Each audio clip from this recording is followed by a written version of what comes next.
La bonne réponse était le patineur. En effet, Jésus, eh bien, c'est Jésus, il fait ce qu'il veut.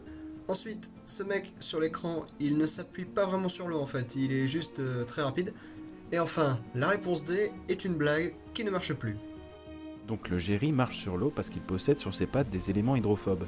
Il est donc en partie repoussé par la surface de l'eau et son poids ne lui permet pas de transpercer celle-ci. Cet insecte permet de constater dans la vraie vie l'effet de la tension superficielle, mais on observe aussi avec les gouttes d'eau, ou alors avec cette expérience avec de l'eau savonneuse, où la tension superficielle fait bouger cette tige.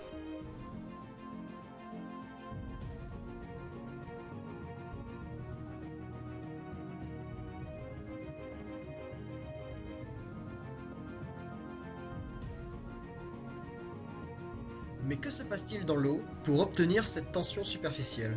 Eh bien, dans le liquide, une molécule d'eau est en interaction avec les autres molécules autour d'elle.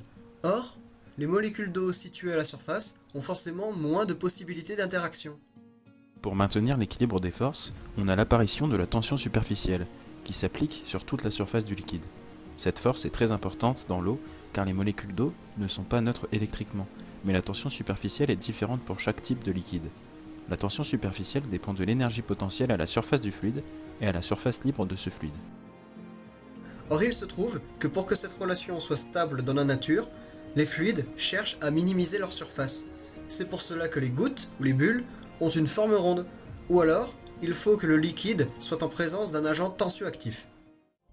En parlant de ça, lequel de ces éléments est un agent tensioactif? A. Le pétrole. B. L'uranium. C. Le savon. D. Le CRS. À toi de répondre.